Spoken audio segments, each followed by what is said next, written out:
What's going on, everyone? Welcome to another episode of Conspiracy or Just a Coincidence. I am Jack Allen. As always, go follow me at Kojak Podcast on Twitter and Instagram and YouTube. Please subscribe there. My goal is to get to 1,000 subscribers. Oh man, my buddy's leaving me. I had Loki sitting next to me on the table. There he goes. He's gone. He's got such long fur. He gets a little nut and he hates to be touched. Hates to be touched. He will bite you at any minute. Some say he's a mean cat. I'm his owner, so I'm not worried of him, but he doesn't let me brush him a lot. He'll let me brush his face and his head, but he'll bite me if I get his back. So I can get a few quick back swipes in. But his belly hair, because he's got, like, we call it his beard, it's such a long, he's a majestic looking cat. I mean, you've seen the photos I post him. He's majestic, but his hair's so long, he gets these knots on his belly. And I try to I've cut him out before after getting abused, and he's got two more. And I've been trying, I got scissors here and a little brush trying to, and every time I touch him, he bites me. So he was sitting here. I was so happy. I thought he was going to sit here for the show, but he's an independent cat. He does what he wants. You know what I mean? Cats are independent. That's why I love them. But anyway, welcome to the other show. This is part 2 of Operation Phoenix. And first, I hope you guys had a wonderful 4th of July. I had a great 4th of July. I was up with Liv's family for one day and then my parents for the other day. So weird on a Monday. It like threw off my whole work schedule. It made a nice, easy week of work because like my bosses were out, but it was just odd. Why they shouldn't have it on a Monday, dude. I know it falls on the 4th, but let's just change this up because Monday night fireworks work on Tuesday. Odd thing, right? Very odd. But so, yes, I hope you had a nice 4th of July. I've done a lot of shows this week. Awesome one. So go check out the one I did on Monday with John and Dave. Shout out to Dave, who's quickly become my buddy on Instagram. And then, and who else is on there? Oh, Wes, my man Wes, who came in with the fire, and we broke a record on that show. 30 people were in the chat watching live. I'm in awe. Like, dude, 30 people were watching at one time. It was awesome. So hopefully we get a good, decent amount here today. Summer's like different, right? We're all doing stuff, vacation. This is a big vacation week. So maybe we won't have too many people, but and it's not that it matters, but it was nice. You know, it made me feel real good. And thanks to Jesse at Maginelli Jesse on Twitter. Go follow Jesse. He gave a donation to the show. He has done in the past, but thank you, Jesse, dude. You're an amazing guy. It's so kind of you. I'm always like so flattered, dude, when people donate or support the Patreon. I think Josh is lots of people support the Patreon. Well, you know what I mean. And if you guys ever want to shout out or me to put your Twitter handle in the show notes, go follow these people. Cause like, dude, I say this all the time, but this community, like I have met legit friends. Like I met John and from We've Read the Documents in person like 3 weeks ago. Really, like, we are awesome, dude. We don't ever like, yeah, we got some weird people, but what group doesn't have weird people, you know? So such a smart community, dude. Like people, they will always surprise you. And yeah, you can't ask for like a better, you know, what I know that's, but this is 2022. This is the day we're in, but you couldn't ask for like a better like Twitter community, like people that would do whatever to help you, that are like-minded, that believe in these like core ethics or morals that we all believe in, like working hard and making the best life you can for yourself and your family. And we promote each other to do better things, to be better, to live better lives. And I can't imagine that many communities are like that in the Twitter sphere or this new day and age. You got people that bond around sports. You think they have these kind of conversations or that kind of support where they people bond around gambling? Oh, good. That's a great thing to bond over. A vice that, you know, can also take your house. That's like bonding around heroin, essentially. Like I had a lot of heroin friends when I was doing, well, not, I wouldn't call them friends, but people, what we would rob off each other. You know, so this is really like something special. And I always say this, but we are the only, like some of the smartest people that actually question what's going on in the world. Just, it really is like, you should be like, not proud, but like you have woken up from these lies that they tell us. This Gotham City that is coming to America. I saw this video. I'm going to pull it up while I'm chatting, but I saw this video and then we'll get to Operation Phoenix. But I just wanted before let some people follow in here in the chat. But on 4th of July, I'm going to share this screen. Let me just pull it up here. They like I say, Gotham City, dude. Like America is turning into a world that I don't even. I'm sure you guys, obviously the shooting. I don't even want to get into that. I just don't even want to get into that. But this video here of the fireworks. So somebody like these cars in Chicago or Minneapolis, this video is they're driving around firing what's this called? Fireworks at people. Like there's one as this video goes on, there's a lady walking her dog and she's being chased by guys shooting throwing these huge fireworks by her dog. One, animals hate 4th of July, if you didn't know that. And two, people are running after people just walking in the street, shooting huge fireworks at them. And this reminds me when I was in my struggle city days in Philadelphia, it was the 4th of July, much different than the past 5 4th of Julys I've had. And I was copping as I always, that means you're going to pick up, you go into Kensington in this horrible neighborhood of Philadelphia. They're all in the corners. It's the 4th of July and I'm sick. I'm going to get my drugs. And out of nowhere, like 13-year-olds had these fireworks, like Roman candles or whatever, like these really big fireworks. And they start shooting them at me and chasing me. And I mean, I ran faster than Usain Bolt because I had what I needed. I needed to get out of there. And these kids were laughing. And looking back, like I deserve that, right? Maybe that was a sign from God to say, like, you're an idiot. Stop doing this with your life. But I saw that video of Minneapolis, and there was one of Chicago where they're just driving the street, just shooting tons of fireworks off. Dude, like, where do we live? What world is this? Like, I don't, it's just going to keep getting crazier and crazier. And no one seems to care. I feel like I'm going insane. And maybe that's the point. But I literally feel like we are the only sane people in this world and old people, and everyone else. I saw like the comments of these videos. They're like, oh, they're just having fun. Oh, you stupid white people or suburban people. You think that's bad? And it's like, dude, what world am I in? A third world country? Am I in like some gang ridden cesspool? And I guess, I guess that's the answer. That's where we live. So moral of the story, don't go in the city. If there's people, just move. I live in a suburb town. It's a small town outside of Philadelphia. And, we don't have like that issue yet. We do have like a few homeless people but it's the same homeless people. So it's a little different. I see the same guy sitting outside of 7-Eleven who I always am like, what, I've given him money before and I feel bad. I know it's probably mental illness, but it's scary, dude. It's scary. And again, the only way we fix these things is by trying to raise like the IQ of the people, educate, teach them. It doesn't have to be this way, dude. We don't have to live like this. You could, if everyone said, I'm done with this fiat banking system, with usury, with all this stuff, we demand change from local, and we change, this world could be an infinitely better place. And that's all I have. I know that was a long intro, 8 minutes and 30 seconds. All right. Now I'm done. Now let's get to Operation Phoenix. So last episode, I'll give you like a quick overview. So Vietnam, I knew nothing about Vietnam's history, but Vietnam, the French came there around like 1600s, and they entered, of course, with the Jesuits under the guise of let's teach these pagan heathens about Christ. Honorable goal, right? Honorable goal. This I didn't look into Vietnamese religion prior to Christianity coming, but I imagine it's a lot of similar, a pantheon of gods. Buddhism was popular there, but a lot of these religions do before Christianity comes. I'm sure I've said this, and sorry if I'm repeating myself, but like the Mayan culture and things like that, these vicious ceremonies that I believe are stemming from the Canaanite religion. When the Phoenicians traveled the globe with trade, they spread this Canaanite religion of this hierarchy of demons, kind of like, with these hierarchy of demons doing these sacrifices, these rituals, these orgies.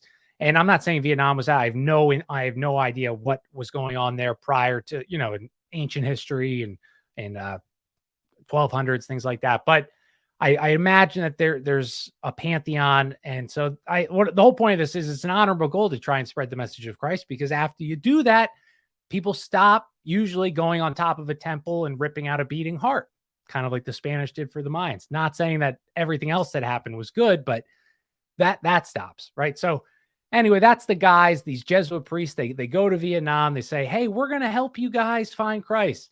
Ignore the fact that we are closely related to the East India Trading Company, who's going to steal your resources, enslave you, and change the way you live. Ignore that. Focus on me. So obviously that was why they went there. It was not because the Jesuits never have done anything to better humanity, better the people's lives. They go in there to as a ruse, as a trick to get in, to be openly accepted, to have, then they have military support if God forbid they're hurt, which usually happens. And that's how kind of the French went in. Some priest gets hurt, he gets attacked because he was doing something bad as well. He gets, they kidnap him. And that's the ruse. The French then bring the big ships, the big military. They just decimate the Vietnamese resistance. They end up giving them a few provinces. And that's how the heroin trade actually started. I mentioned this last episode, but The French Connection, that's this old movie with Gene Hackman, and it was the biggest heroin drug bust in America at the time. And I always wondered, like, why the hell the French, dude? I don't get this. And it's because the French had the deepest connections into Asia at the time. And so Vietnam, huge, Laos, Cambodia, all these areas are huge for heroin trafficking. And the CIA saw this too. That's why they eventually go there as well, to get in on the heroin trade using the CIA, I think, civil air transport, their front company that they would fly the drugs on. And oh, no, they're just using that to transfer soldiers and weapons. Yes, of course. I'm sure they are. But anyway, so the World War II happens. The French obviously are on the Allied side. They're weak, dude. French has never won a war since they slaughtered the Huguenots, and America has saved them in 2 world wars. Napoleon's still my boy, though, but he's got an L on his record. He didn't get the dub. He lost. But so they're managing Vietnam, and the Nazis and the Japanese are also around Vietnam, and the French like, shit, we're outnumbered. Let's work with them. So all of these French legionnaires are covertly and corruptly, I don't know, working with the Nazis and the Japanese. And so World War II ends. Obviously, they lose. They get caught. They all get imprisoned in this Alcatraz jail. And this Alcatraz jail is very important in our Phoenix story, because it was on this island. It's literally like the Vietnamese Alcatraz. That's the way you can think of it. But they put a lot of Viet Cong terrorists in this prison. And this is where, and this was prior to them being called the Viet Cong, there was a lot of Vietnamese nationalists, some communists, some extreme like Buddhists. But in this prison was where the Viet Cong was created. So you have these French guys, and the French built this prison. They would send spies in to try and monitor these prisoners. And these are some of the most vicious people in the world. Like they would, kill, they would, I'm thinking of a word of like pulling out your intestines, and I can't think of the word right now, but that's kind of stuff they would do. Vicious stuff. And so they eventually let the French prisoners out after America comes in, because they say, go crazy, do whatever you want. You're not going to get in trouble. Scare the Vietnamese back into subservience. So they do that. They slaughter unstopped, challenged. Just, they have the weapons. It's essentially like a cops and robbers game, right? And they're just beating the hell out of them. That calms down. America comes in. And so you're thinking like, we're talking like 1950s. And what's hilarious is what America always does, or the CIA and the military industrial complex, they tell the world like, oh, when the French were there, they were forcing these Vietnamese to be subservient to them. They had to follow the French. We're not doing that. No, we're not colonizing them. No, we are there to install the new god of the era, democracy, republics. That is what the Vietnamese are begging us for help. See, again, if anybody studied history, you would say, oh, so the Vietnamese, the Afghans, the Iraqis, Iranians, all these people, they're just begging for democracies. Wow, we are so lucky. We have such an amazing thing. Yeah, it doesn't work great, but everyone wants it. Everyone loves democracies. And so that's the media talking point. Like, we're helping and I'm sure they had nice videos of the Vietnamese saying, "Woo, yay, Americans are here," not showing the 2 minutes before that they just gave them food and water for a week because we burned their crops, But anyway, so America's there. We divide the country. North is communist. South is the America-backed democracy. And that was also interesting. So 1952, the CIA, well, it's 1950s, OSS in the middle of the changing of the CIA. We haven't even decided yet to support the South. We're actually supporting both sides. Oh, when do we ever do that? And we're talking to Ho Chi Minh in the North and the South, the Emperor Diem. Actually, I don't know if it was whoever the emperor was. It wasn't Diem. That was the president. But we were supporting both. And then Dulles finds out that Ho Chi Minh is actually being supported by the Soviets. And that is when America starts supporting the South. And that's in like the 50s. And then I'm just giving you this timeline because I didn't really understand the timeline. I learned with you guys, right? And then so 1955, we start sending more paramilitary groups in with the civil air transport and sending weapons and things like that to support. And I'm sure pallets of cash as always. And then 1961, my boy, Edward Lansdale, not my boy. I just talked a lot about him last episode. He gets sent in by the CIA and he takes over. And so Lansdale is this evil guy. This is the precursor of Phoenix, right? We're like starting the building of Phoenix. And so he was a New York ad man. Like, you ever see the show Mad Men? That was Lansdale. An evil guy. He was great with propaganda and psychological and covert warfare tactics. And so, like, for example, in the Philippines, Lansdale was there earlier, shutting down a communist revolution. So he developed like all these contacts, all these Filipino connections. And what does Lansdale do? So the one story, just to give you the idea of this type of guy he is, and we have another story about him once we get into the show and I shut up and just get to part 2. But he has so the Vietnamese in this one village, in the Philippines, they won't listen to him. He wants them to go into the hills to search out these communists that are hiding, and they're saying, no, they'll kill us. We're not going to do that.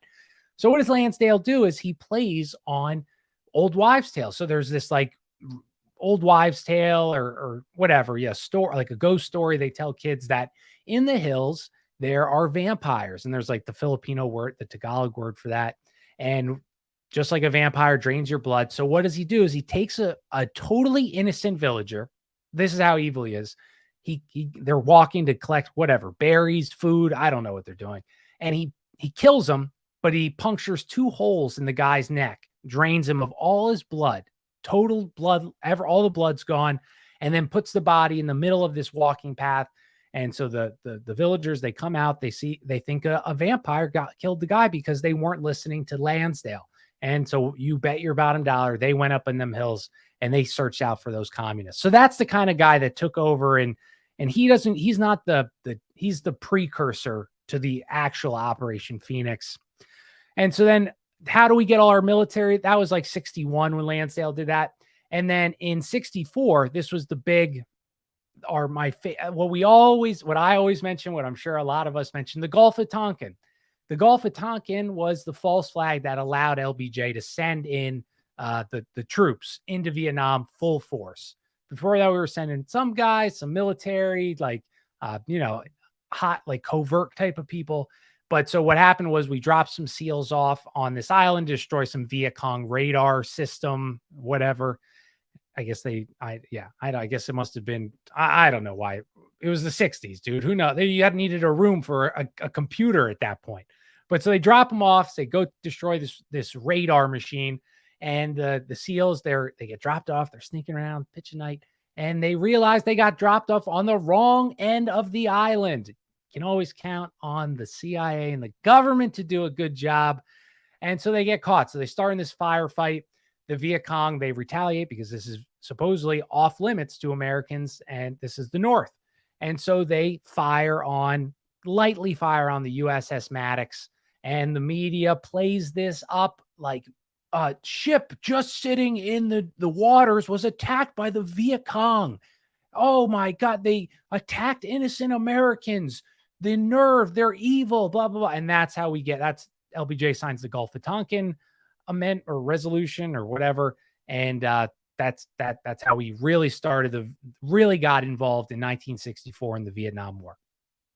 So that is it. So this is more of like a historical episode. Uh, yes, Brian, exactly. Thanks for always coming, Brian. Makes my day. I love your Irish logo. And yes, great. Thank you, dude. But yeah, so Phoenix doesn't officially start until 1965 or 6. I believe. So 64, we're not truly at Phoenix. We're doing Phoenix actions at this time. I think actually 69 was when it officially started. But we're so this episode, we're going to still be leading up to the actual Phoenix operation, but you're going to see these little groups that they start developing that will bring us to Phoenix. Okay. And Phoenix is so important. It was basically, for anybody that doesn't know, because I brought this up to somebody recently who I love a lot, and I can't remember who it was, and they didn't know what Operation Phoenix was.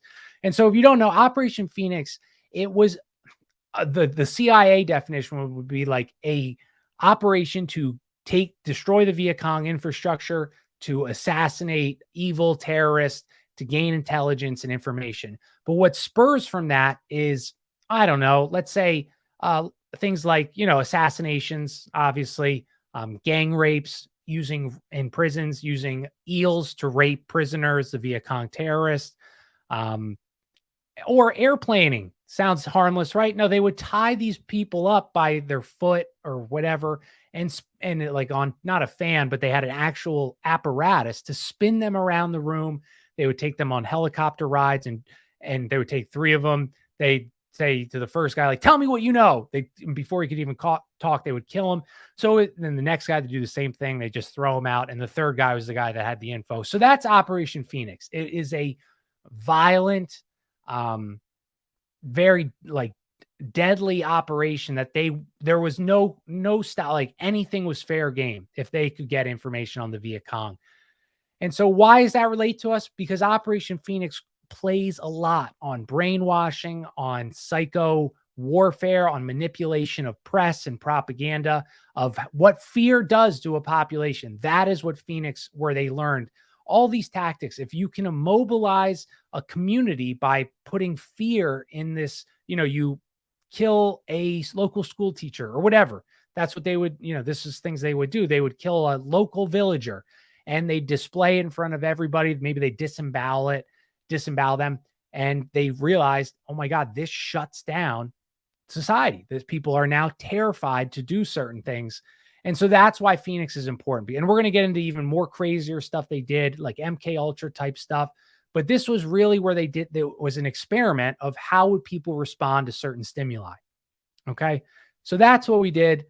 Oh man, I had a perfect joke. I'm trying to be funnier. I always tell you, but I was going to say, I don't want to get ahead of ourselves, but let's take a little trip to 1960s Vietnam. And then I was going to sing Fortunate Son, it ain't me. Like, what's the one movie, Apocalypse Now? I don't know if they play in that movie, but they should if they don't. John Fogerty. Okay. All right. Now we're starting. Damn, 23 minutes in. The government lied and people died. Ask McNamara. Brian, I'm not this two Brians. The second Brian, I should know what this means, but I'm only halfway in through the book, so you may know something that I don't know. So don't spoil it for me. I'm just joking, but elaborate on that, and I'll read it out loud for the show. All right. So episode 2, revolutionary development. So this Phoenix type program, like I was just saying, it's getting up and going. Like we're seeing the precursors to it. So there's this guy who's very big, Scotton, which is a weird last name, right? I have a friend named Scott. He comes on the show, and I want to say like Horton, but it's Scotton. What that name, that nationality or genealogy, I don't know. But he uses a longtime CIA asset and police chief. He would exchange cash for weapons, info and advice.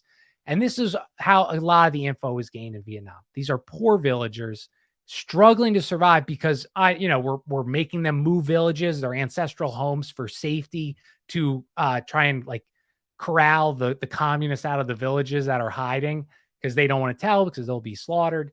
And so we're making them move all over, probably why they're starving. I'm just going to take a guess. So they created this 15-day training cycle modeled on the Viet Cong. So this is hilarious. So these poor Vietnamese people, these poor people who probably there's no internet at this time. They are literally living in like the 1600s still in our standards. They're subsistence living. They're in small villages with a village chief. I mean, I think it was probably beautiful, but it's backwater, correct? Not the infrastructure that America has. So these people are poor and they say, "Hey, what's up, Justin? What's going on, dude? Nice to see you, man." And so they would say, all right, poor Vietnamese farmer, you want to join the mill? You want to join the fight?" And they'd say, "Oh, okay. Like, we'll give you this money." And so they'd make them join. They'd make them write an essay on why you wanted to join. So they would, if you can't see me, I rolled my eyes because that's exactly what the government would do. They say, "Yeah, that's a great idea. Let's have them write an essay on why they should fight for us." So they would study their answers, and based on their responses, they'd put them in certain units based on those answers. So they also had like this morale officer to motivate and inspire the people. He would be Vietnamese. He'd go in the villages and he'd have them like admit mistakes and be honest and what they needed or what they didn't like. And so the Viet Cong, they had the exact same thing. We literally stole all these things like Phoenix, these precursors to Phoenix, all from the Viet Cong. So take that for what you will. They came up with these ideas in that little Alcatraz prison. And so the Viet Cong, they were very open. They were not good guys. I want to make that clear. The CIA is evil. So were they. They were just as evil. They would go into villages, like I said, disembowel a pregnant woman, like a very pregnant woman. They'd leave the fetus on the ground and just leave the dead body there, dying. And the CIA saw this terror. It would mobilize the populace. And so the CIA said, let's do the same thing. So they would bring it to these Viet Cong safe zones where it was like heavily fortified or very far in the north. And they do a gruesome murder, grisly murder. They, sneak in at night, do whatever. And for example, so there's this crazy guy. His name was Manzione. Oh, thank you. Brian added what he's asked McNamara. Robert McNamara fessed up that the Gulf of Tonkin was a lie. McNamara was the D. Nice, dude. I thought that that name sounded familiar. Oh, Defense Secretary. Thank you, Brian. I didn't know what D meant. So awesome. Okay, yeah. So yeah, exactly. We always say this in the conspiracy world, right? Like every war, I say this since I don't know. I would go back as far as almost the Revolutionary War has been started by a false flag. It's a poking the bear type of scenario. One side wants the war. The other side often doesn't want the war. This happened World War I. Germany didn't want the war at all. They did not want to fight the British. They had no interest. They were poked. And I've done a big episode on that. So we can World War I episodes, go check it out. And I'm not going to get into this, but all these wars are started by false flags. So anyway, you have this insane dude for the American military, Manzione. So his test, they gave him a compass and a knife. They dropped him in the jungle and they said, "You have 10 days, come find us." And he was a master killer, right? They would drop him in all these different locations. He's like a true assassin ninja kind of guy. And so Manzione, he is, as you would imagine, a total psycho. So they clear his records. They say they expunge everything because he got kicked out of the military years previously. CIA has been utilizing him, and they drop him in Vietnam and they say, "Go to work. We don't care. Do what you want." And so they do this stuff. This is, again, a Phoenix precursor of how you create fear. Always only verbal orders. So like Manzione and anybody, nothing was ever written down by the CIA. They would say things like, "Go there and do what you think you ought to do," or those type of things. So they would never say, "I want you to go slaughter this pregnant woman." No. They would say, "You go analyze the situation, take action where it's needed." Stuff like that. That makes it very that these people don't know. So they're covered. So if they ever comes back on them that they're telling these people to do evil things, and yes. Justin asked, "Have you read Program to Kill?" He links Phoenix Program to the serial killer phenomenon. Justin, so funny you asked that. I've done a few shows on Program to Kill. I think I did 4 Amazing book. If you guys are listening to the show, go stop listening to the show. Go read Dave McGowan, any book of his. One of my favorite authors. But yes, Program to Kill. Exactly, Justin. We're going to get into that. But this, you can already see it forming, right? Like this fear tactic of dropping psychos into peaceful little villages who are just trying to get by. You just take that as a microcosm, and now you put in the macro in America. You release a serial killer who is trained by the military, as McGowan finds, and as I talked about in my shows. They're often demonic. They're in cults that are started by the CIA. They often they're selling drugs, and they're often caught many times and let go. It's a catch and release, like Charles Manson and many other people. So yes, exactly, Justin. So great point. So I think I talked about this last episode. So the CIA, they not only would they take total psychos that were like trained insane assassins, they would go to these prisons in the Vietnam that they built, many of them, the CIA, and they would say, okay, give me your top 10 draft picks of the most evil SOBs that you're terrified to be around, that we want the people that eat other people's internal organs after they kill them. And they say, yeah, please take them. So the CIA would say, welcome, gentlemen. You are the expendables. We will deny ever working with you, but we're going to release you. And we're going to release you. We're going to monitor you. And every person you kill, we will take a year off your sentence. So now how would you monitor how many people, these psycho criminals, these rapists, these murderers that the CIA is releasing on the North, how would you monitor how many bodies they killed to take off years? Because, that's important, right? If they're saying 50, they killed 50 people and now they're done with their prison sentence, we need some proof. Alan Dulles says, he's the leader of the CIA at this time, I need some proof. And so what does he do? They say, bring me their earlobe. And that's why they would wear earlobe necklaces, to show you how many people they killed. So they taught Manzione and other SEALs about exploiting local superstitions like Lansdale did in the Philippines and myths of the Vietnamese. So Manzione, he would sneak into the Viet Cong village deep at night. He would crush the person's larynx, use a dagger, and cut out their liver. And so some of these Vietnamese criminals would, like I said, making the joke, they would literally eat these people's organs. And the liver, I don't know if it's Buddhism or if it was just a local tradition, but the liver was very important to them. It was like, I don't know what it meant, but it meant something. So they're doing the liver for a significant reason.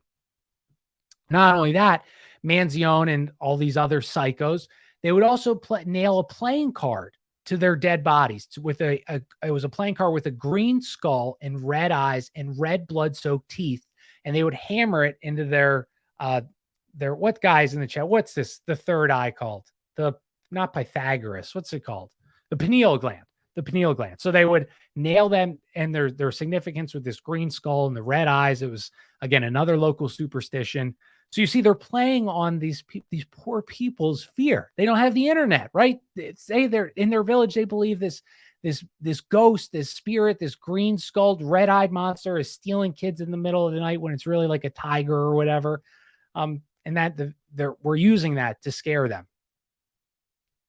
And the third eye, why they were putting it there was because it is the seat of consciousness for Buddhists. Lots of Buddhists. And all right, Justin, thanks for stopping by, dude. Much love. God bless, buddy. Thank you.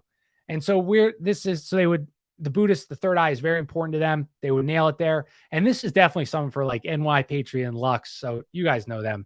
This mutilating the third eye is not something new. I bet they could have extrapolate on that way more than I ever could. I am not an expert any sense in like the occult world beyond like a bear. I could get by in conversations with them, but I don't know nearly enough. So they did this, though. This was not new. This third eye attack thing for the Buddhists in World War I, they would have pilots fly over enemy camps, calling out individual names of soldiers. And I never knew that. I found that very fascinating. They did that to scare them. And especially in like these third world, these areas that were not as developed, you could see how frightening that would be if somebody you haven't seen really airplanes yet. World War I, this is a relatively new invention, and your name's being called by this machine flying over your head. So they did that kind of stuff. And Lansdale did the same techniques in the Philippines. In the night, his teams would sneak into towns, they would, and here, this is huge. So again, I'll have to bring this up to them. But in the Philippines, Lanzari did the vampire thing I talked about. But his night teams, they'd sneak into the town and they'd paint. Can you guess what they would paint? They would paint the Egyptian eye, the great sea, the eye that's on our dollar bills, the eye that is the Illuminati eye, the one eye covering, all this stuff like that. The military is doing this in the 50s, but they're painting it on these Filipino towns in the night on the wall facing the house of suspects. This eye relates to the Horus, the sun god, getting the powers of the falcon. The eye of God is closely tied to intelligence and espionage. And coincidentally or not, the Buddhists set in Vietnam also all had an all-seeing eye over their temple. But they did this to let these people know, hey, we're watching you. That's at least why they're saying they did that. But that's a very specific eyeball to draw, the eye of Horus. Clearly, there's something more to this. It's not, you could say, hey, we're watching you in so many other ways. Do you need to paint a giant eyeball? That seems like very, over the top, to just scare a suspect. You could do that in many other ways. You could just knock on their door and run away for 2 nights or whatever, slip a note under their door. But to paint an eyeball, there's some significance to this. And I think you guys would agree that's beyond just pure intimidation. Another PSYOP tactic used by Phoenix members was they'd kill a Viet Cong member. They would spread eagle his legs, take his eye out, cut a hole in the back of the head, and put the eyeball there. I mean, just to do that, you need to be literally insane, or you need to have been brainwashed by violence, by being maybe like soldiers that are over there, and your mind is just melted. I mean, that's like gruesome to cut an eyeball out and cut a hole in the head and put it in the head. Really weird. And I talked about already, they would cut off the ears. They would nail them to the VC houses to say, we're listening. And the purpose of all this, besides terrifying, is to drive people into this state of infantile dependence. It is sick, Brian. I mean, like, again, I could never do that ever, unless your personality and all these morals, these background that you may have, they were gone because you've just been witnessed so much terror and destruction, which many poor Vietnamese soldiers saw, like Americans and Vietnamese. So that's why they were able to do these things. And just like Justin mentioned, even though he left, those are the people that you would then bring back and turn them into serial killers because their brains are fragmented. And that's why we at Press says a cult death club. Exactly, dude. These people are like it's the fracturing of the mind that we've talked about in MK Ultra, where trauma creates a new personality to defend the lead personality in the body because it's too much violence that we're not allowed to handle. I think like even soldiers and knights in my favorite time, the Middle Ages and stuff, they weren't doing this stuff. They were fighting with swords, which was very personal, but it was a honorable, like you guys know the story in World War I, where the Germans and the Americans and French, they stopped fighting to celebrate Christmas together. There was a different way of fighting. This Vietnam, this was one of the first times of this truly guerrilla and gruesome tactics where Christianity it was only like 4% of the population Catholics in Vietnam, 10% maybe. And a lot of these people, this violence was normal to them. I just find that very fascinating. Like you see people mock Christianity and they mock Christians believing in sky dad or whatever. But look at the cultures that do not have it. Do you think that's normal? You and I, even if you're not a Christian, you've been raised with Christian morality, whether you know it or not. And you would never be able to do that to somebody. But without this is what you can create. Okay, I'm getting like so off track, everybody. Okay, we talked about the eyeballs.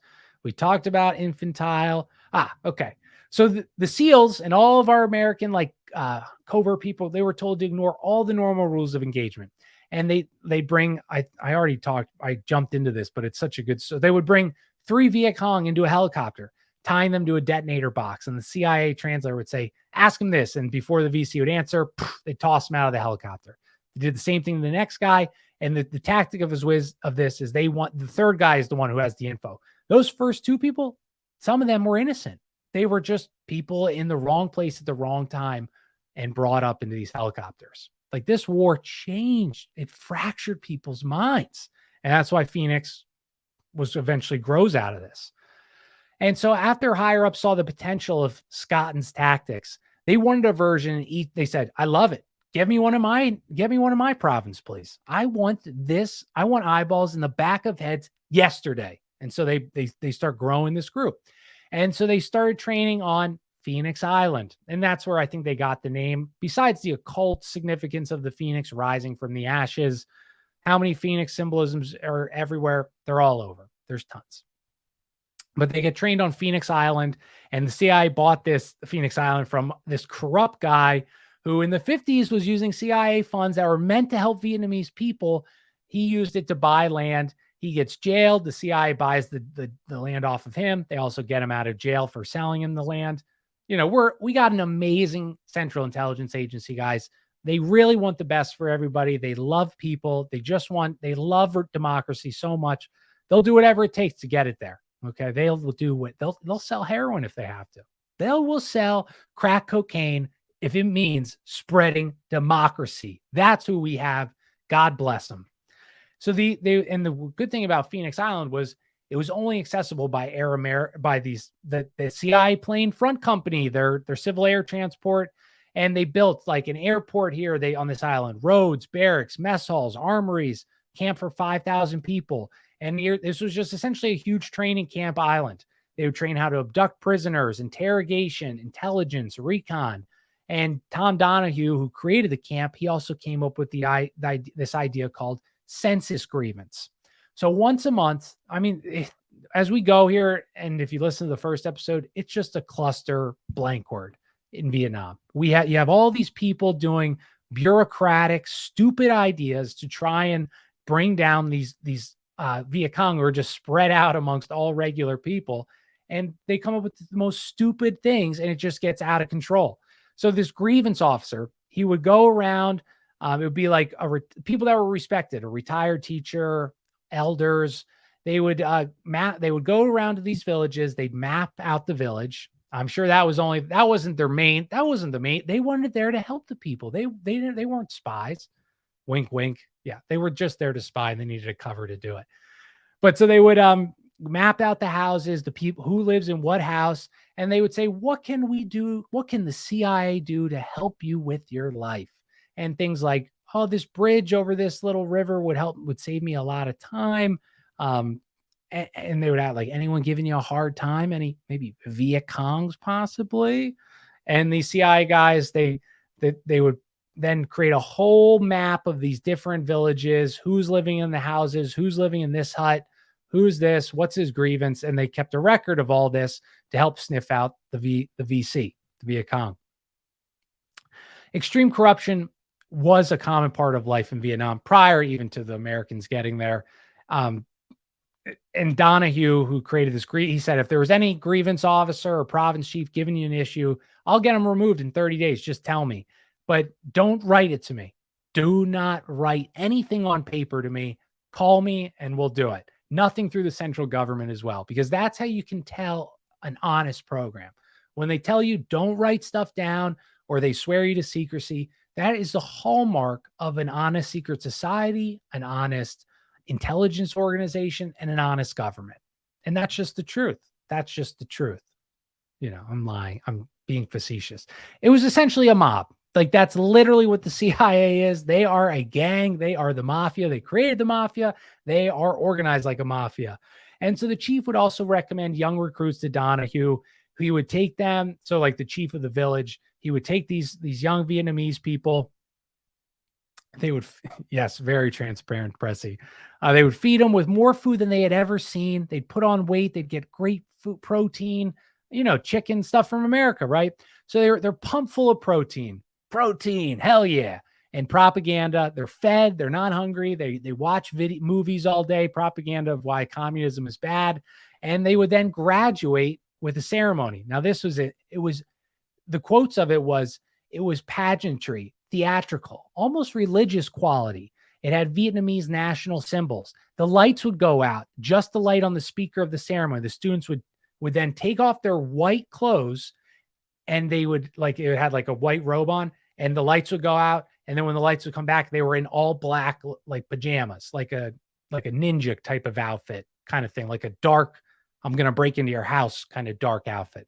What's up, Flippy Hambone? I love that name, dude. God bless too. And yeah, so there's, again, it's like there's this occult ceremony, like you're changing from pure, the white. This is like the only occult info I know, but they're in all white, lights go out, and they turn into all dark, and now they're hunting communists. Again, something NY Patriot or Lux would better to explain with the symbols that they had in these ceremonies. But the CIA is deeply tied to the occult. There's significance to this, right? Nothing they do isn't well thought of. Like, why would you spend all this effort to have these graduation ceremonies where these kids play dress up, unless you're doing like a ritual? Again, Phoenix comes very closely to MK Ultra, to brainwashing. All the serial killers, like Justin said earlier, they all of them were doing occult rituals with the bodies, with the blood, blah, blah, blah. So again, there is some occult significance to this precursor of Phoenix, with things as inducting young Vietnamese men into the military industrial complex. And then they were released into the villages to spread their democratic vigor. We love democracy. Hell yeah. I'm going to spread it to all of the villages in Vietnam and to undermine the Viet Cong. So Scott would then also go on the other end, and he would shower the Viet Cong members with gifts. The whole thing sounds like DARPA and Google. Wink, wink, nod, nod. Exactly. Yeah, and Brian, it was probably brought tears to the people's eyes. But so then the Scotland, while they're doing these lovely ceremonies, they would shower the Viet Cong. This was kind of smart. So these Viet Cong villagers, they'd get they'd wake up and there'd be gifts outside their little hut, affection, whatever, food, money. And then they would, they would, be in their Viet Cong camp, and everyone was like, why do you have all these gifts outside your hut? Why do you have, brand new clothes or whatever they have? So you could see this is going to cause like, who gave you this? And so under Scotland's leadership, the CIA was running a political program in a foreign country. Did we have experience to do that? Did the CIA do that before? No, they never did that before, but we learn on the spot, guys. This is the greatest intelligence organization to ever exist. They'll figure it out, right? I trust the government. They're going to do a great job. Protect our democracy. That is right, Pressy. Above all else, we will spread this glorious, beautiful, the best democracy in the world to the world. And so, I made a joke. Imagine the DMV taking over your neighborhood. That's essentially what's happening. So this is important for Phoenix. PICs. Oh, of course, dude. What is PIC in Vietnam for? Because, of course, I didn't write that down, everybody. All right, well, I can't find it. Oh, I don't know. If someone wants to look it up while I'm talking, awesome. I am embarrassed that I didn't write it down. But anyway, I said, I'll remember that, and I didn't remember it. So the PICs, so they would do these censuses as well. So you had the grievance officer walking around saying, what could the Americans do to help your everyday life? Yes, I know they burn your crops in your ancestral home 100 miles away. But what could they do now?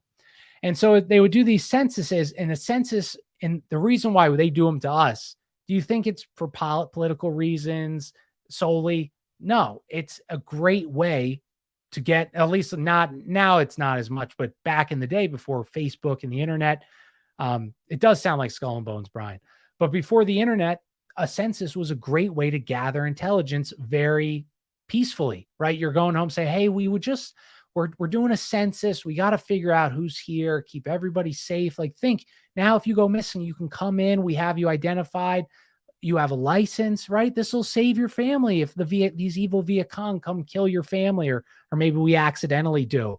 And so the census, it's a very important part of counterinsurgency piece of info.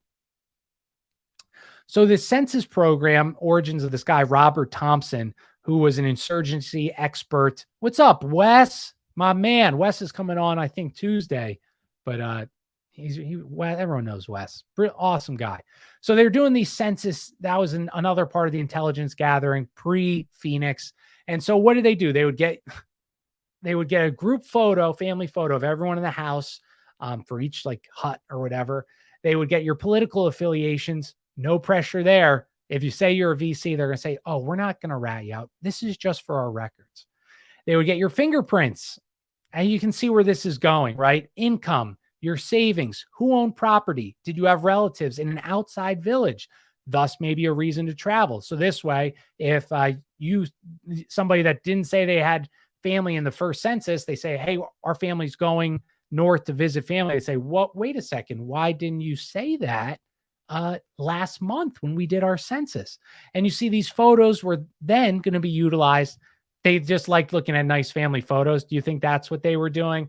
No, they were doing this. So if they get word that you're a Viet Cong terrorist, they can blow that photo up, put a wanted picture to the poor villagers and say, we will give you $1,000 American dollars if you report this person. That's why they did it.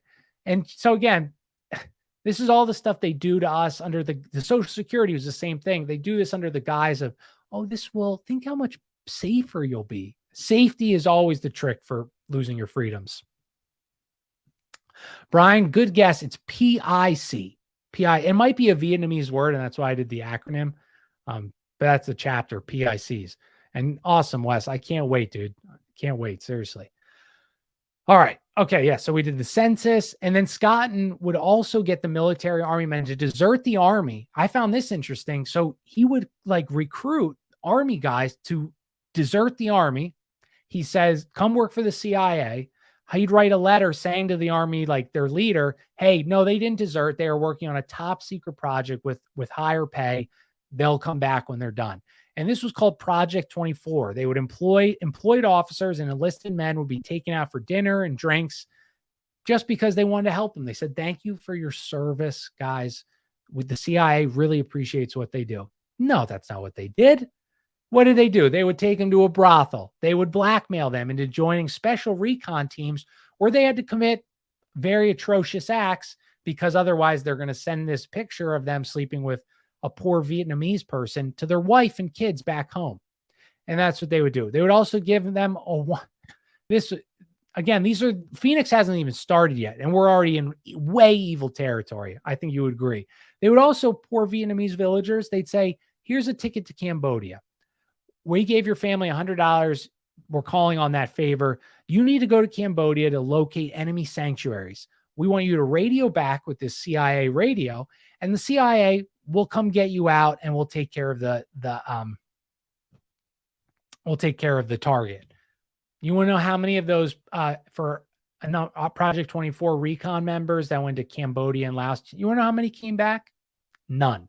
None ever came back. Because the moment the CIA found out the location, they bombed the shit out of it. And you were either stuck there or you were killed in the bombing. So defective personalities they would also take, of course. So they would do that. Then they would also, CIA didn't stop there. They would also take American soldiers who committed vicious war crimes. And what would they do for them? They would have them commit more war crimes under the protection of the CIA. So defective personalities is pretty much the only people that would volunteer for this job. And again, be sure to gently smoosh that like button. Yes, Flippy, absolutely. Please do. But so they would take defective personalities for these insane jobs. Why is that important? Because again, Phoenix, like we just have said a few times, is going to grow the serial killer program. And where do they get better at recognizing these defective personalities, these violence at an early age, just like the shooter in Chicago, the shooter in Uvalde, the shooter everywhere. What's the line? The suspect was known by police. Oh, they were known by police. You guys were monitoring them. Oh, why that? What the hell were you doing then? Because I know you can read every single text message, every single thing we do on the internet. You have access. You can access my phone and listen to me right now. You can be listening to my podcast. And if you are, up yours, right? But yeah. So that's this again. You can see the Phoenix slowly starting and slowly creating what programs they're going to bring back to America to run on us. What an amazing group of people, huh? Something to go home and be proud. You sleep. I bet they sleep like a baby. So some of these tactics were also used, though, it didn't start in Vietnam. They used them in Korea years earlier. And the Korean CIA, I don't know what. Oh, yeah, we created their own, the South Korean, we created a CIA for them. And it was the same recruiting as American CIA. And then we went to Vietnam and created their CIA called the CIO.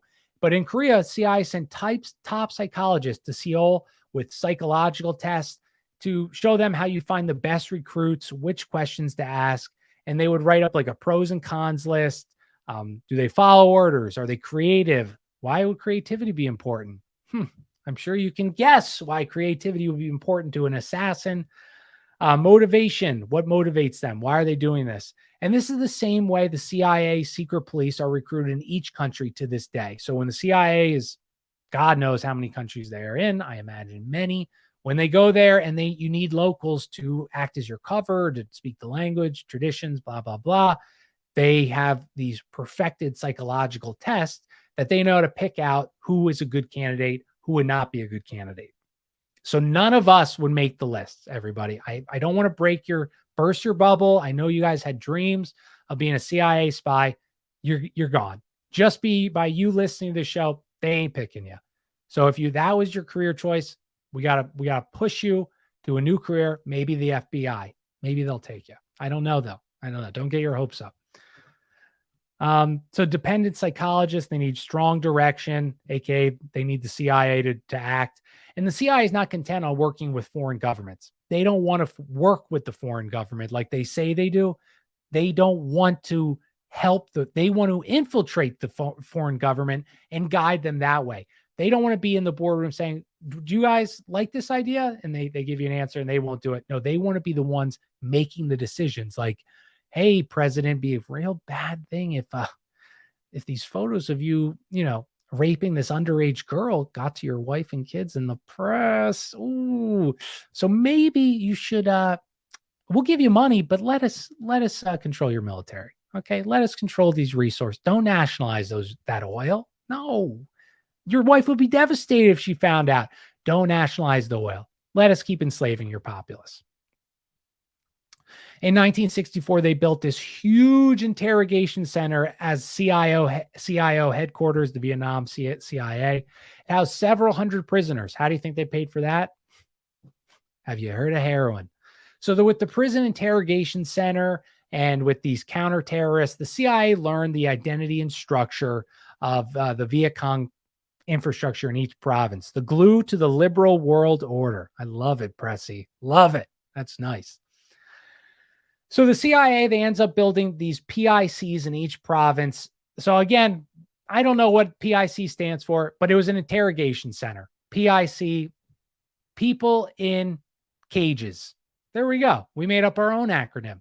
And it was a place where they would interrogate the Vietnamese people.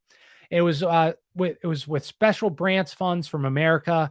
Obviously, all the telephones were tapped in these buildings. There was no toilets in the cells, just holes.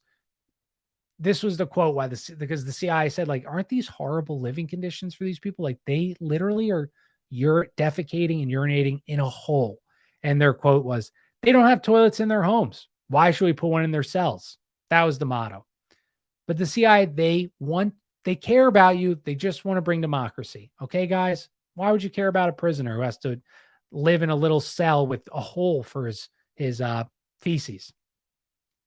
They would sleep on a concrete slab in the PICs. Blankets, you got only for good behavior. It was a reward system. So if they were good giving info, you'd maybe get a pillow. Otherwise, you were sleeping on straight concrete. When they got the info at these PIC centers, they were either given to American Army and as a POW or taken out back and shot in the head. So wonderful, wonderful stuff. Good.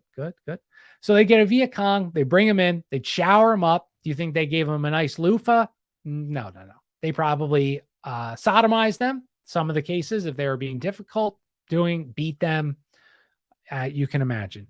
They looked by at a healthcare. Now, so again, the CIA say, see, we haven't looked by a doctor to make sure they're okay. Do you think that's why they did it? do you think that's why Rockefeller gave everyone health insurance? No, because one, it's more costly to lose an employee in Rockefeller sense or a prisoner in the CIA sense it's more costly to lose him because he had a stupid infection that you could have fixed. And then now you got to go get another guy. So you want to keep these people alive. That's why they had health centers. That's why they had doctors or whatever look at them. Or I don't think they didn't actually have doctors. It was like techs or aides or whatever. And so they also would have, they would debrief on the information they knew, two-way mirrors, top of the line polygraph machines. And the main goal of this, if they were good, if they were high up, they were powerful, the CIA wanted to turn them into Viet Cong informants. And since there was all these different dialects, you had interrogators in these small provinces, they'd get like, I found this hilarious. So you have to find a local, right, to interrogate in these different villages and provinces. There's all the different dialects. And so the CIA had like these questions they wanted them to ask, 10 questions. So these poor translators, they go in, they'd ask them the 10 questions, they'd get 10 answers, they'd be done in 2 minutes. Like, are you working for the Viet Cong? Yes, or I know some. Okay, the next question. And they wouldn't prod for more information. I just love that. It makes me smile. All right, like they did. So then they had to teach them, like, you need to explore these statements. So if they say like, oh, you can think it, you need to say, can you tell me more about that? What does that mean? Some Viet Congs. What do you mean your wife was killed? Who, by who? Like things like that. I just found that hilarious that they like, all right, ask them these 10 questions. Here they are. I just find that cute. So according to the CIA, though, the Viet Congs used torture, which they did as a normal and valid method of gaining intelligence. So when in Rome, right? So they were evil. So I'm talking shit on the CIA, but the Viet Cong were just as brutal, if not more brutal than the CIA. They just didn't have the funding. So probably not as brutal, but so they would go like, so these PIC centers, gang rapes using animals, like I talked about in the intro, like eels. That's kind of funny because Wes's name is Plato Snakes, and they would use snakes as you understand where I'm going with this. You're smart people. They also had Bell Telephone Hour, what do you think Bell Telephone Hour included in these PIC centers? Well, it didn't have anything to do with a telephone. I'll tell you that. What it did do is they would take electrical shocking, whatever, put it on your tongue, your genital, put you in and turn it on. They also had water treatment, which again, you can imagine what that is. And then the classic airplane hour where you were hung in midair with weird positions, beatings, whips, police, dogs. And most of these guys that are running these interrogations, see, again, this is something I think that's incorrect. I think the CIA is infallible almost. Like they're so good at what they do. If they wanted to infiltrate, any group, whatever, they could. But they're not. That's what we got to remind ourselves, everybody, that they are beatable. All these intelligence agencies, they're run with the same schmucks like us that are sitting here, right? They're not smarter than us. They're not. Wes was used as a device, Brian said. No. I just thought it was funny because snakes and eels and Plato Snakes is here. But yeah. So yeah, the people running these horrible interrogations were these young CIA recruits. They just graduated from Ivy League school, from their posh, plush life, or they'd be Green Berets who were now consulting on the side. And and they'd be able to go into these Vietnamese they'd go into these Vietnamese black market, drugs, prostitution, arms dealing, and they'd make pocket cash. Like these people were truly consultants, like in the sense that they had no ties to the CIA beyond like their previous military service, but they would steal things from the American government that we're providing for the Vietnamese people and then sell them on the black market so they could have pocket cash so they could do heroin or buy prostitutes.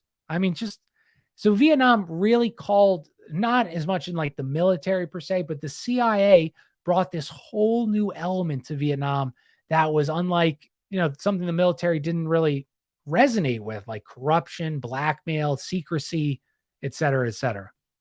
And this is again, these PICs, it's important to note, they're totally separate from the military. They would pick up prisoners, but the military, they would get the really good ones, and rarely would the military give the good prisoners to the CIA, and vice versa. It's competition. Another thing to remember. I mean, maybe not so much anymore. They're probably more infused better. But at this time, it's a rivalry. Like, who's going to get the bigger wins? Who's going to have the more kills? Who's going to get the more VC? Oh, Wes says next one will be way better. Everyone, again, go listen to Monday's episode. Wes jumps in, I think, like 35 minutes in. He changed the show. He broke the record on Kojak. But Wes, you did an amazing job, dude. There was a lot of people there. You still did real amazing. Oh, yeah. The military wasn't even allowed in these interrogation centers. And obviously this did not help with the the prisoner exchange program. And so the final stage of the intelligence cycle was the termination of agents. Again, precursor to Phoenix, and agents means CIA's own guys or military. So this was the cycle. So the CIA would either pay an agent off, like if they're saying, I'm done, like there's too much violence here, I'm leaving. So they'd either pay the agent off, saying you need to swear to secrecy or we will kill you and your family. Fine, you're done, go. Or they would kick them off with prejudice. They would order an agent out of the area, placing on a blacklist, never to be hired as a contractor by the CIA again. I hire a lot of contractors at my job. It's like these smart people.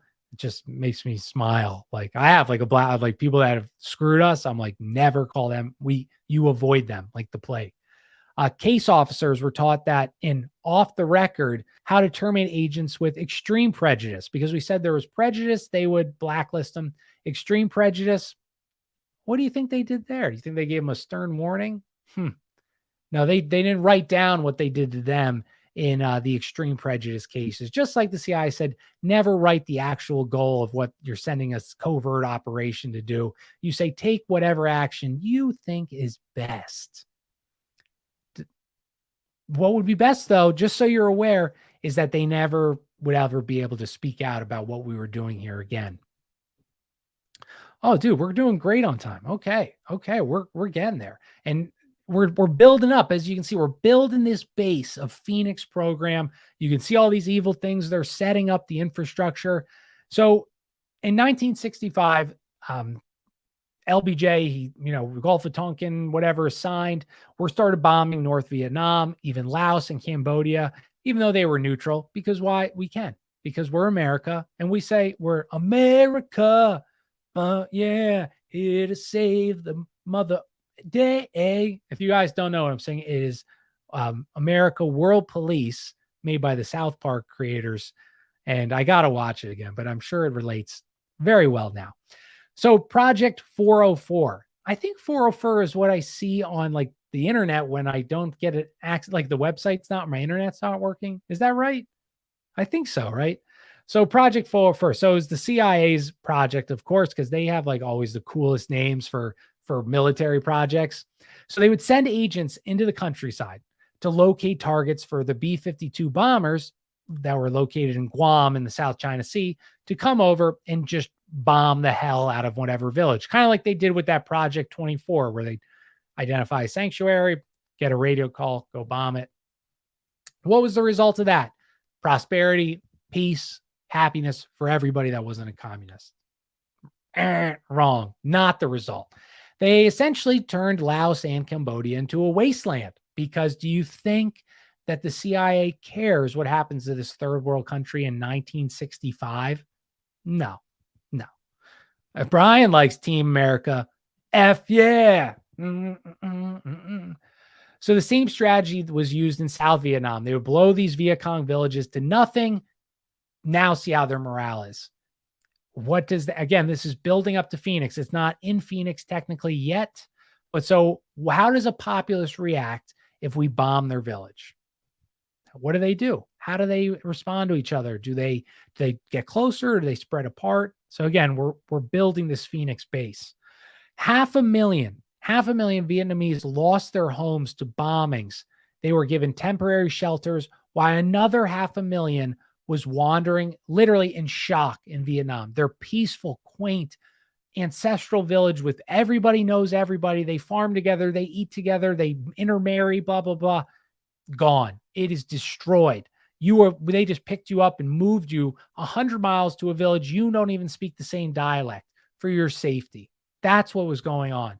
These people that knew nothing else, they knew nothing of the outside world, are being bombed by these probably futuristic inventions that they never have seen before. So again, what is that reminds me of like a blue beam type of scenario, or those green skies that just happened in South Dakota. Not that this is, no one's losing their home because of that, but people, if you can scare people and get them in shock and get them lost and confused and into that infantile state, you will have total control over them. That's what the CIA is learning in this Vietnam War. 250,000 American soldiers are fighting in the muck of Vietnam. And the Pentagon said, we need 1 million more to get the job done. What job? What job do you need to get done? You have already been there since 1953. You haven't done anything. The Viet Cong haven't been destroyed. Why do you need another 1 million soldiers to get the job done? What job? What is your goal? Install democracy for the world? It's insane, dude. It like, again, these sick effers, dude, they just want money and power and death. They are merchants of death. Ooh, Wes they did the Phoenix Project in Brazil as well. Oh, I have to find the book title, but it had it in audio until the channel was nuked. Spec Ops also created the founding to the Zetas cartel. Brilliant. Thank you, Wes. And I mean, we can see this, right? Wes is bringing up the cartels in Mexico. What do the cartels do in Mexico? They put these horrible, violent atrocities in the middle of the open. Do you think that they did that without any, they said, wow, we thought a great idea how to immobilize a populace. Let's just disembowel them and hang them from the street corner. No, the CIA funds and creates these cartels. The CIA has been the dominant drug dealer in the world since the 50s. Paul Helliwell, the guy who helped create Disney, Operation Gladio. This is what they're doing in Vietnam. So it makes perfect sense that Wes says this, that they did this Phoenix Project in Brazil and probably many areas of South America where drug traffickers that are created by the CIA roam and dominate. The leaders of South Vietnam, this General Nguyen, they call for a renewed insurgency. They say they rejuvenated the demand by the CIA for the Viet Cong prisoners. Barbara, hello. Thank you for joining. So nice to see you again. But they were submerged in this refugee crisis due to the bombings. So the South Vietnam generals like, let's hit them again. Let's hit them harder. And well, there's some issues because you just dehomed 1 million poor Vietnamese villagers who are wandering around so confused why their home is being destroyed. Oh my God. And the military, we just keep getting more and more prisoners because they go to village, round everybody up in this village. Kind of like Apocalypse Now, like where he's like shooting at the handicapped person's feet and says dance or whatever. If you guys haven't seen it, but that kind of evil stuff. So these battle tested or fractured brains, Vietnamese and CIA people, they're going village, rounding everybody up at gunpoint. They've probably already had some of their fellow soldiers die because the Viet Cong ambushed them or had a grenade. So do you think what do you think? Someone made them nervous. Someone looked at them wrong. They'd kill them. Women, children, it didn't matter. They would do all these evil things, terrorizing them, dude. And yeah. So, so they torture whoever they wanted. Again, CIA, they say, do what action you think is right. And they would give prisoners. But anyway, so they create another group because that's not enough. More bureaucracy will solve how the Viet Cong keep blowing people up and killing people. So they create the National Police Field Forces, and they were used by the military jointly to do counter-terror search operations led by this Colonel Pappy Greaves, 65 to 73. He's been working with the CIA since the 50s. His lovely quote, is, you can't fight a war on a 4-year political cycle of the U.S. Why did he say that? Why is that important? Because that was the CIA's biggest issue. Every 4 years, a new director. So how do you combat that?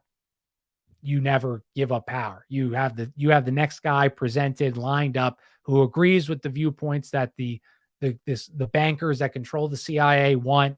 And that's why the CIA If it was an honest organization, you're right. Things would change every time there was a new president, new focuses, pulling out, going somewhere else, whatever, pulling back. They can't have that. Their livelihoods depend on this. They thrive. They live on their identity of being a spy. Who would they be without it? So they need conflict.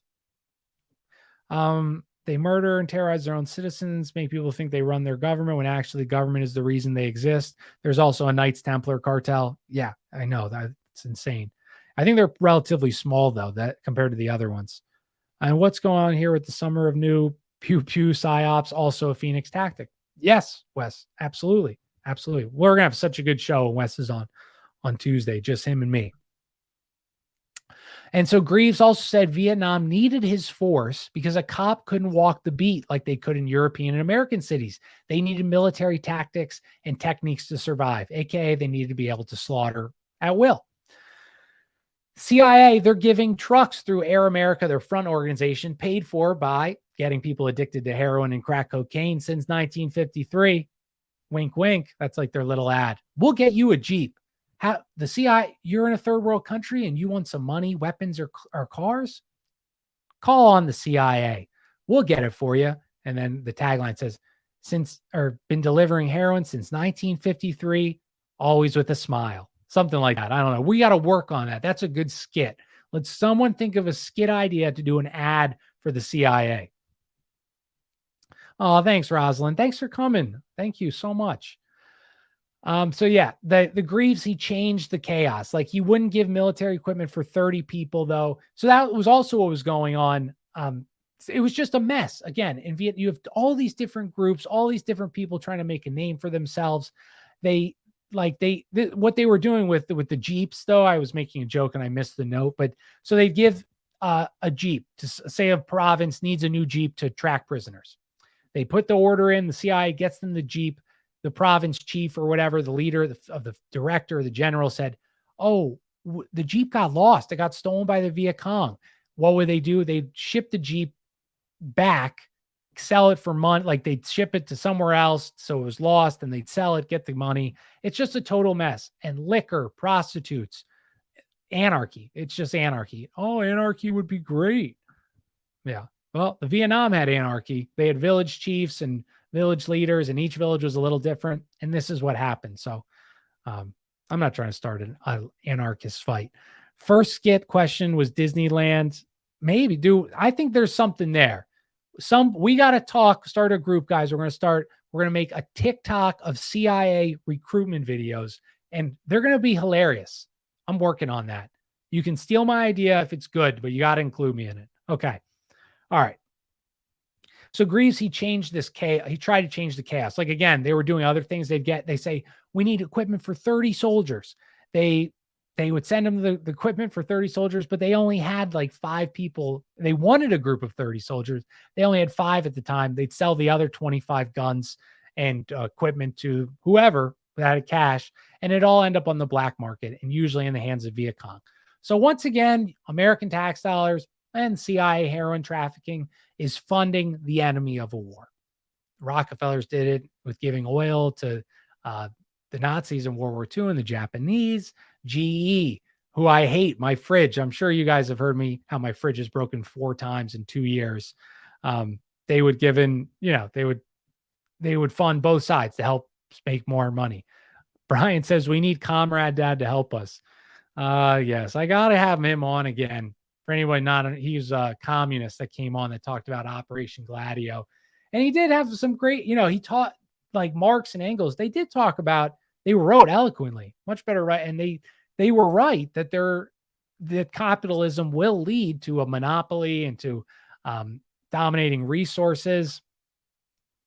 But the answer is not the demonic, Luciferian, Freemasonic communist government.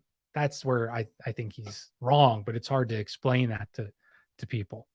So by 1967, the field police had 12,000 men, 59 companies. And Greaves, he keeps building the group up to act more efficiently. So first, they go into a village. They'd send in the cavalry to circle the village. Nobody can get out. Then the police would search for people. That's, and like in Apocalypse Now, like they would literally hide in rice pots, the Viet Cong.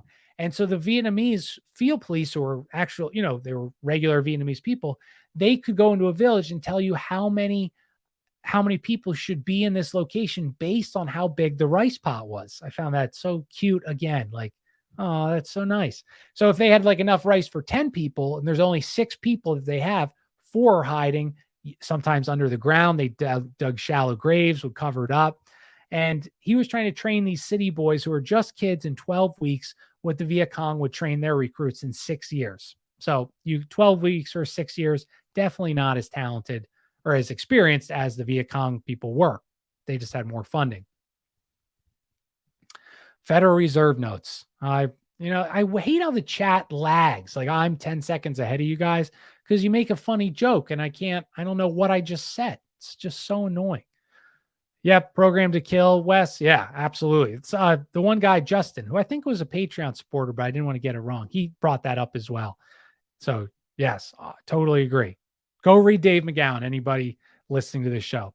So this is how the Phoenix is rising. All these different paramilitary groups and organizations, they're overlapping, they're breaking up, they're losing inventory, blah, blah, blah. They're not communicating because they're all want to be the best. And we're about to be like the true Phoenix part. But we got our last group here. So there's this group, that the Special Branch, and this will be our last chapter, I believe. Let me see. Yeah, it should be. Maybe not. Maybe we got 2 more. Oh boy, I got to stop talking. I'm going way too slow. What's up, David K? Late night. I know I'm slow and I keep getting sidetracked talking to everybody. All right, here we go. I think we got 2 chapters. If you want to hang in there with me, everyone, we're going to do it. We're going to fly through it. And we're going to learn. We're really building up. Okay. We're really about to get to the crazy stuff. But I thought this a lot of crazy stuff already. But anyway, all right. So Nelson Brickham, he's skilled at organizing complex systems for the CIA. He speaks out about how Phoenix, because he said he saw it was, he says Phoenix is a good program because this statement could be put in 2022. This was in 1965. He said he saw a scary drift to the right in the Americans, like how he thought the Germans acted after World War I. Of course, the CIA would hate nationalism. Oh, shocking, right? Shocking that the CIA, Nelson Brickham, is concerned for America drifting to the right in 1965.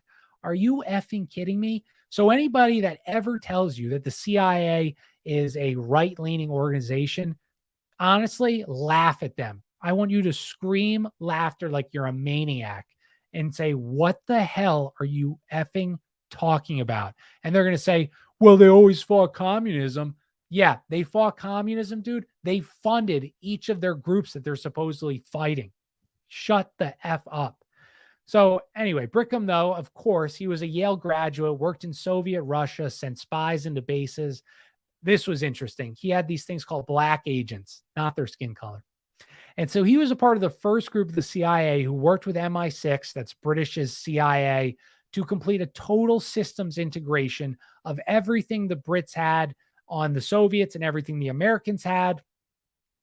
And it was this was like groundbreaking at the time, that these 2 intelligence organizations, the CIA is an offshoot of the MI6, but we're not going to get into that. They combine their information to go after the Soviets. So it's only fitting that he was brought into Vietnam to combine all these counterinsurgency programs for Operation Phoenix. He was also in Iran in the 60s to run counterinsurgency against the Soviets. In 64, this was, again, the CIA does have some brilliant ideas. So in 64, Brickham is behind running this operation to try and cause friction between the Chinese and the Soviets. And the heart of this is like false flag recruitments. So he would have his CIA officers pose as Soviet intel officers using the legitimate Soviet cipher systems. And then they would recruit Chinese diplomats who they believed. So then these CIA agents posing as Soviets would recruit Chinese diplomats who thought they were Russian intelligence officers, but they worked for the CIA. And so he was using these Chinese agents as mischief. And his quote was, "Lots of room for imagination," says Brickham. And then he said, I'd have described the intelligence service as a socially acceptable way of expressing criminal tendencies.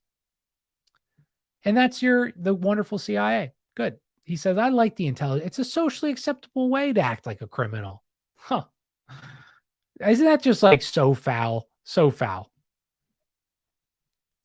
So a guy who has strong criminal tendencies, but too much of a coward to be an actual criminal would wind up in the CIA if he had the right education.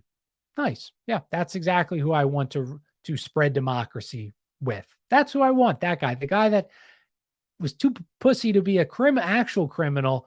He just got to be able to be a legal criminal and went to an Ivy League school. Yeah.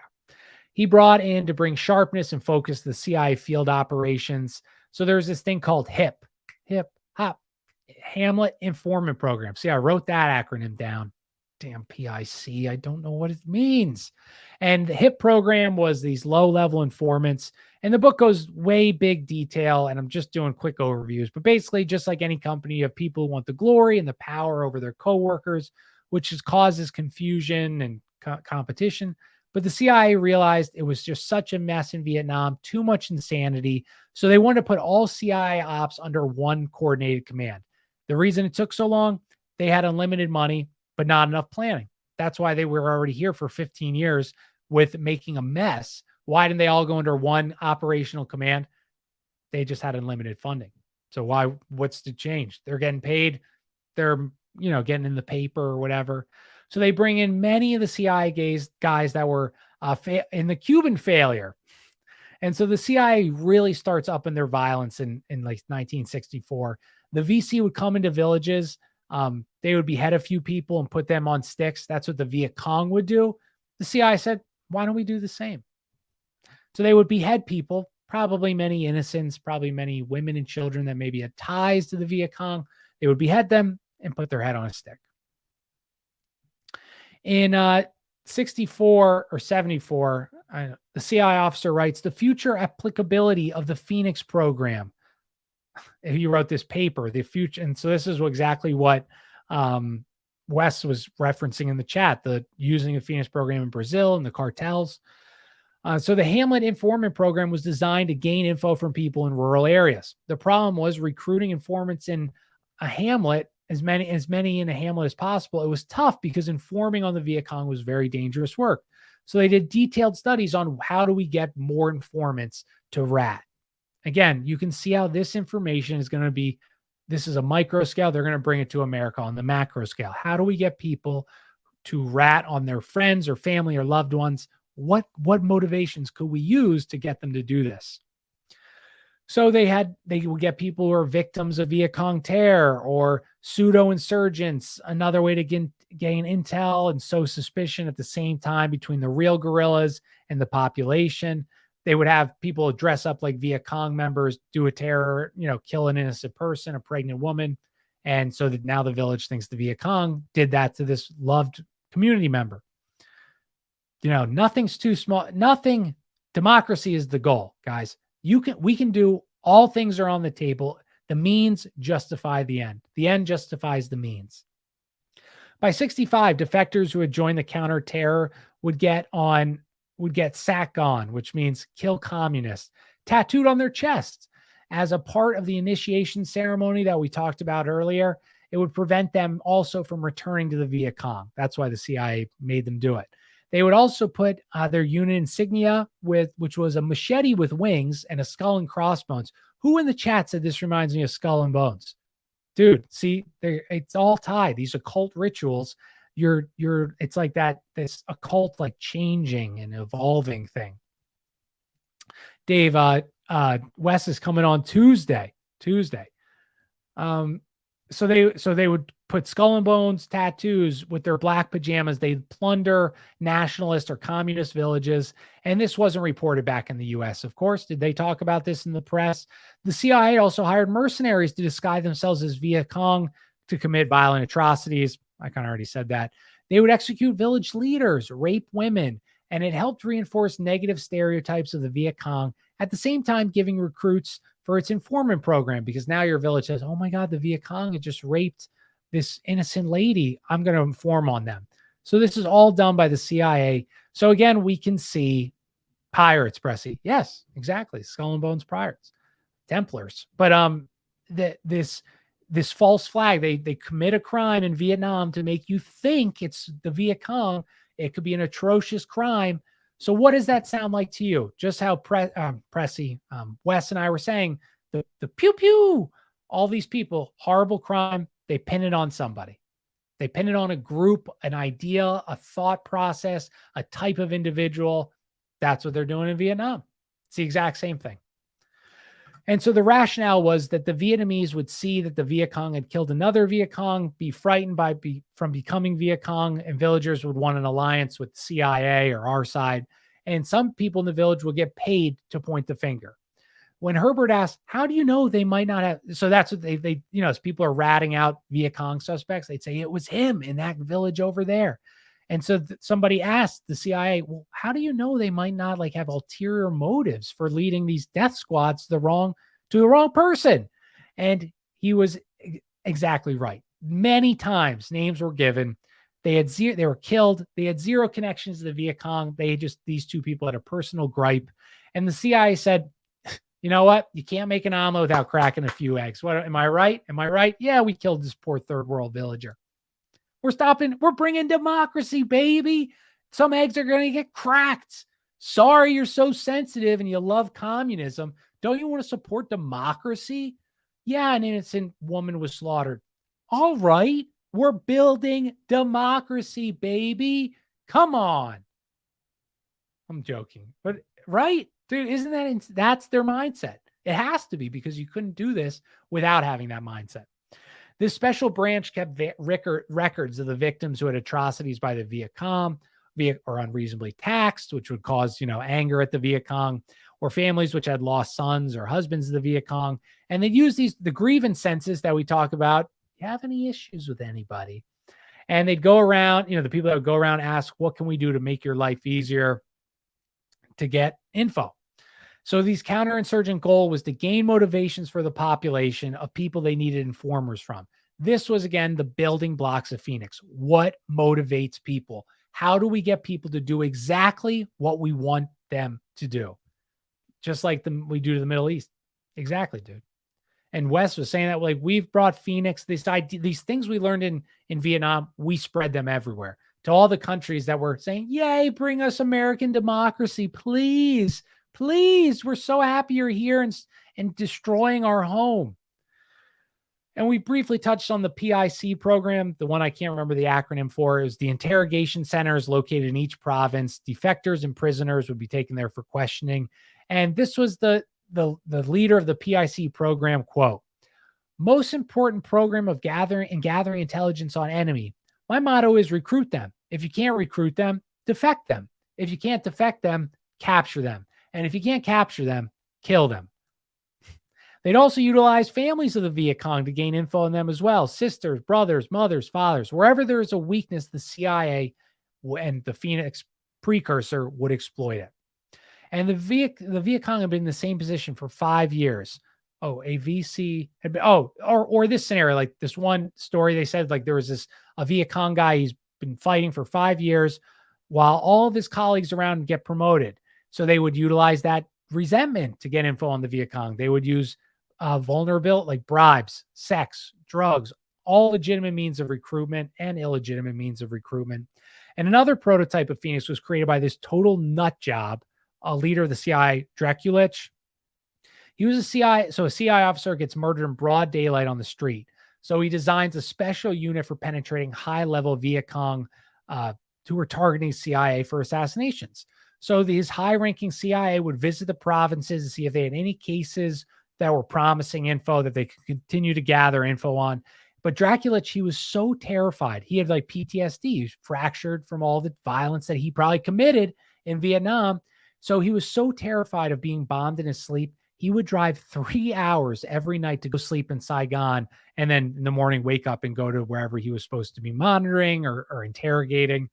So, and this caused conflict with other CI teams because now everyone has a different idea of how to achieve this goal of gaining Viet Cong information while fighting over the same resources, the same defectors, the same rats, the same same cases. And so people would disappear if they were in a really good source because the other group doesn't want to share it with a group that maybe would be better to handle that. All right. I think that's good. So the last chapter before, like, so you can see Phoenix is really building up. We already have all these Phoenix aspects of the show. But it all comes down to, again, this, we can tie absolutely the pew pew, and that's going rampant in America, to what the Phoenix program, precursor to Phoenix program, is doing in Vietnam. You commit a crime, you dress up, you act just like whichever group, whichever race that you want to pin this on, and you can divide the people wonderfully. Now people are going to rat. Now people are going to be cautious who they open up to. They're going to be sheltered, closed off, shocked. I mean, all these things, you can really see Phoenix and how they brought it over to America. Just how I told you how over 500,000 Vietnamese were literally in shell shock, walking around because everything they knew was gone. So now they didn't do that to us, but they kind of did. We're not walking in shock, but just how I started the show talking about the Minnesota, those fireworks shooting at people or whatever.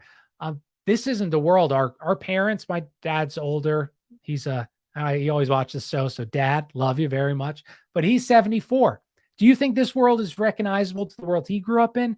And no, he's not in shell shock, but he is much more able. They know his responses because they've studied what do people do when they don't recognize fear, stress. They don't recognize the world they live in. They know how they're going to respond from Vietnam. So we're really building I think we got like 2 to 3 more shows on this topic. So I hope you guys are enjoying it. I think it's a really important topic because again, all these tactics, the serial killers, that was a Phoenix idea. They took the fear that they created in Vietnam. They trained these assassins, these killers, these serial killers. They would pin all the murders on them. And America was caught. I mean, girls, for some reason, especially, loved like serial killer documentaries and stuff. I mean, imagine when these were really going on in the 70s, 80s, 90s, thousands, kind of. I mean, it was probably pandemonium on the news. Every night they probably talked about these serial killers. And do you think what was the only reason for that? Was it to inform people when the chances was probably more likely to be struck by lightning or beaten by a shark than being killed by a serial killer? The reason was to generate fear, just like they did in Vietnam. So I think that's it, guys. We got like 4 more pages, and I just talked too much. I got to go faster. So Wes is going to be joining the show on Tuesday at 8 or 8:30. We'll decide. I'll talk to Wes. But we're going to talk about a lot of this stuff. MK Ultra, Operation Phoenix. Wes comes with the info, baby. So it's definitely one you're going to want to check out on YouTube if you can, because we're going to be showing videos and pictures and things like that, little clips. Obviously, you can listen as well. But it's going to be an awesome show. I cannot wait when it's just me and him, so he can do all the talking, and it's just going to be great. So go follow me at Kojak Podcast. And just as a reminder, everybody, the countdown, I am at 9 days until Miss Liv Allen joins the Kojak clan officially. And actually, little side note, Kojak is actually an acronym for both of our conspiracy or just a coincidence. It's got both of our names, initials in it. So that's why I picked that. So if you only knew my real name, you'd be very impressed with the acronym I created with the show. But anyway, guys, yes, I hope it breaks the record, Dave. Go follow, hydrate, Pressy says. I can't wait, Wes. But yeah, go and Pressy, I don't know what you are on social media, but put it in the chat sometime so I can promote it. But go follow these amazing guys. Have a great weekend. I love you all. God bless. At Kojak Podcast, like, subscribe. Much love, everybody. Have a good night. All right. Peace.